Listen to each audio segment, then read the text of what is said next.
Je suis ravie de pouvoir me lever aujourd'hui afin de contribuer au débat sur la motion portant sur une contribution militaire à la lutte contre l'État islamique d'Irak et du Levant.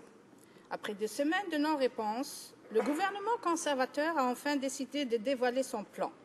Il a certes accepté un débat à la Chambre des communes, mais son idée est malheureusement déjà faite, Monsieur le Président.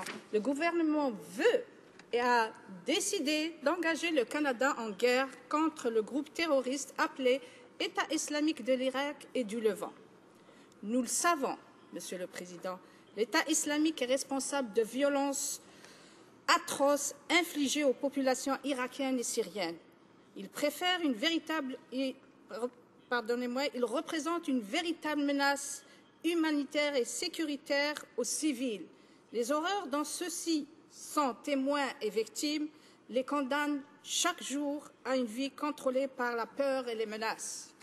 L'État islamique a profité du sentiment d'impuissance des citoyens et a étendu son joug sur un territoire qui s'agrandit de plus en plus, plongeant les régions dans de vraies crises humanitaires, Monsieur le Président.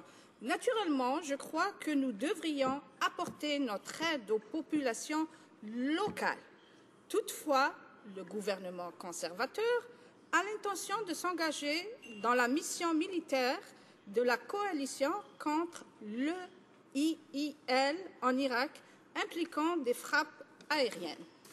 Les ambitions militaires risquent d'avoir peu d'impact car, avertis que la mission sera de courte durée, les terroristes auront beau jeu de se cacher le temps nécessaire et de se dévoiler après la pression des bombardements aériens, Monsieur le Président.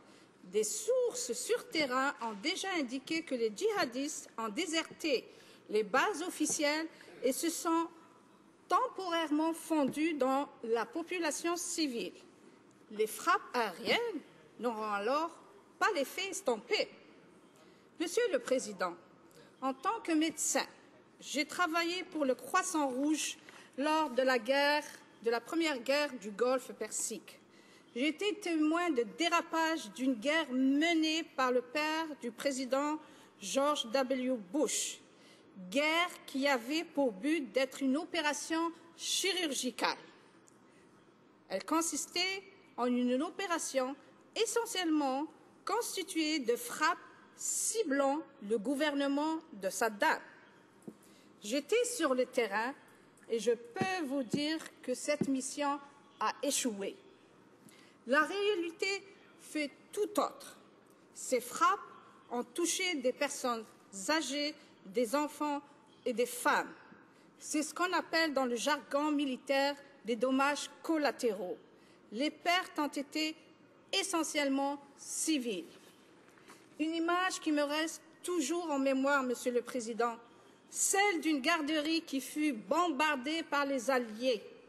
Il ne restait que des squelettes calcinés, de pompons, de bébés et d'enfants.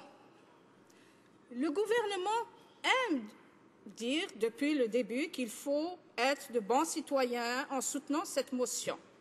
Il a oublié de dire que des dizaines ou des centaines de dommages collatéraux, de pertes de civils vont aller de pair avec les frappes aériennes, Monsieur le Président. Le gouvernement va-t-il anticiper cette évidente réalité? Je ne le pense pas, Monsieur le Président. Le gouvernement semble plus préoccupé à contenter les États-Unis par l'envoi d'avions de combat que par les demandes des autorités et des populations locales. Car, je le rappelle, les autorités kurdes et irakiennes n'ont pas, et je le répète, n'ont pas demandé l'envoi de ces avions de combat, Monsieur le Président. Le Premier ministre veut s'engager dans le conflit non pas sous l'égide de l'ONU, mais dans le cadre d'une coalition orchestrée par les États-Unis dans le seul but de légitimer leurs attaques. Une tragédie en Irak et en Syrie ne cessera pas avec une autre intervention occidentale dans cette région. Elle cessera lorsqu'on aidera les gens de l'Irak et de la Syrie à bâtir des institutions politiques et des forces de sécurité qu'ils ont besoin pour contrer eux-mêmes ces menaces. Le gouvernement conservateur semble oublier que le terrorisme n'est pas un projet militaire, c'est aussi un formidable outil de propagande dont les combattants du groupe de l'État islamique d'Irak et du Levant ont appris à se servir avec perversité et intelligence, que ce soit dans la mise en scène des exécutions d'otages ou dans des diatribes contre la mobilisation occidentale. Le Canada doit fournir de l'aide immédiate aux populations locales. Celles-ci ont grandement besoin de toute l'aide humanitaire qu'il sera possible d'offrir, que ce soit pour construire des camps de réfugiés, lutter contre les sévices sexuels, la protection des minorités, ainsi que la poursuite contre les présumés criminels de guerre. Monsieur le ministre de la Sécurité publique et de la Protection civile nous disait hier qu'il fallait appuyer cette mission car c'était la façon de faire des Canadiens. La façon de faire des Canadiens, ce n'est pas de foncer tout droit dans un bourbier en Irak, mais d'aider la population locale, d'assurer la paix et le maintenir de la sécurité des populations. C'est dans ce sens que nous avons été des chefs de file en créant les casques bleus de l'ONU, et c'est toujours en suivant ces principes que nous devons continuer à être des chefs de file dans la résolution des conflits et de ce conflit en particulier, Monsieur le Président. Personnellement, je crois qu'avant toute décision, le Parlement devait être consulté et un vote devrait avoir lieu.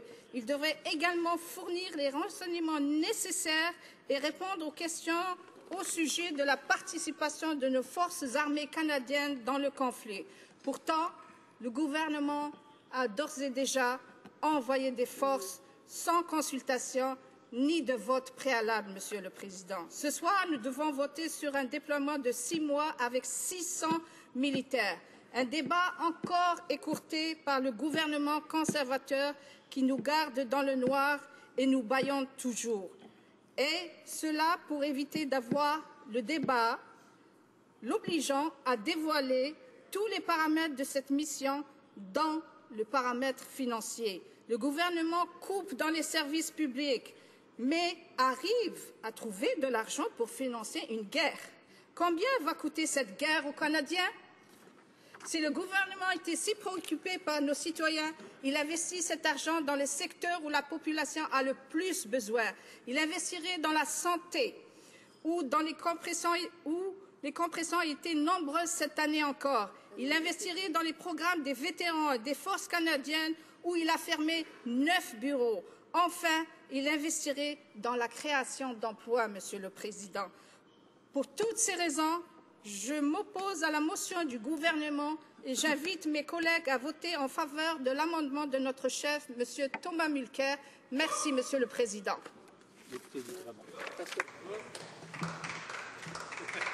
Questions and comments. Question et observation. Le ministre d'État aux Affaires consulaires. Merci, Monsieur le Président.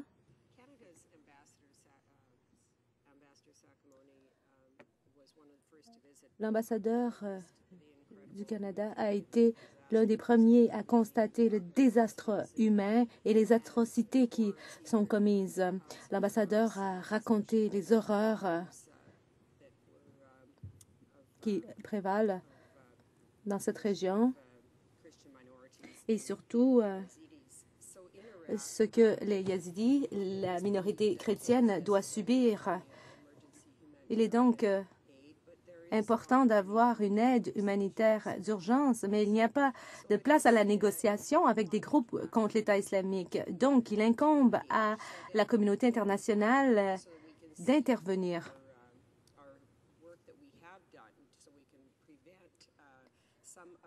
Nous cherchons à faire en sorte que il y ait une assurance ou une protection pour pouvoir même effectuer le travail humanitaire. Bon, la députée a parlé de guerre en Irak et nous a décrit des scènes d'horreur. Mais je crois qu'il est important d'agir aussi aujourd'hui parce que il y a des femmes et des enfants qui sont décapités. À l'ordre. The honourable member for Le député d'Ottawa-Orléans invoque le règlement. C'est un appel au règlement. L'honorable député d'en face, qui est ici depuis déjà 3 ans et demi, connaît très bien le règlement et elle s'en fait fi en nommant des députés de cette Chambre pendant sa présentation. Yeah, Le député d'Ottawa-Orléans. Le règlement concernant on utilisait un autre nom de député ou un autre ministre, ce n'est pas permis. Alors, je pense que l'honorable député de Saint-Bruno-Saint-Aubert connaît.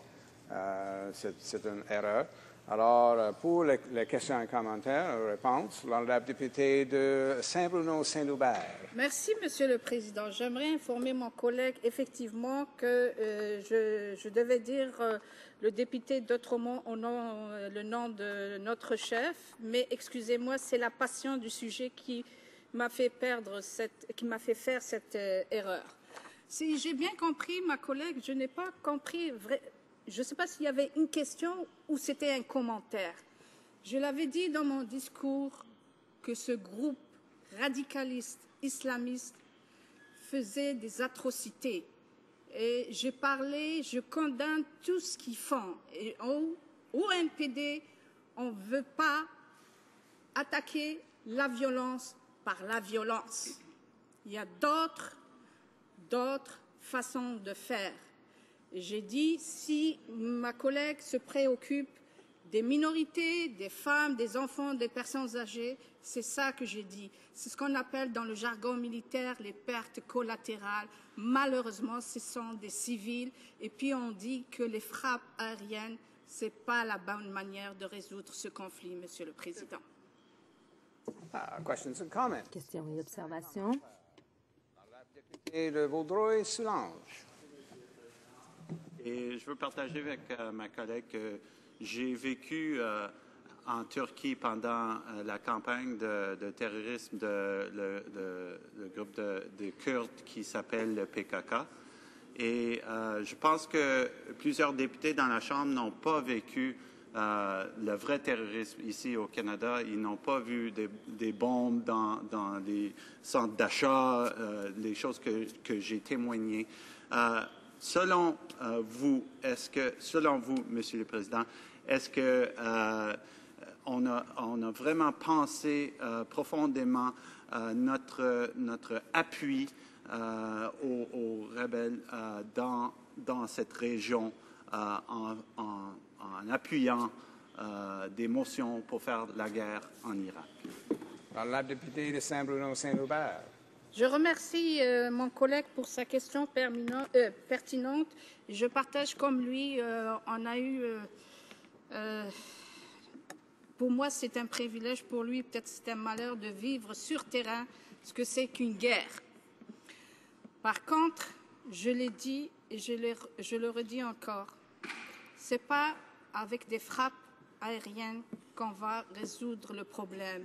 Il y aura toujours des civils. Puis je l'ai dit que ces groupes-là ont déjà quitté leur base et s'est fondu dans la population.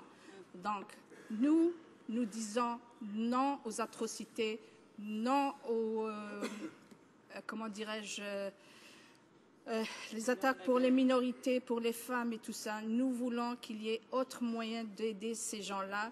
Et on l'a dit et répété que les autorités locales n'ont jamais demandé des avions de combat.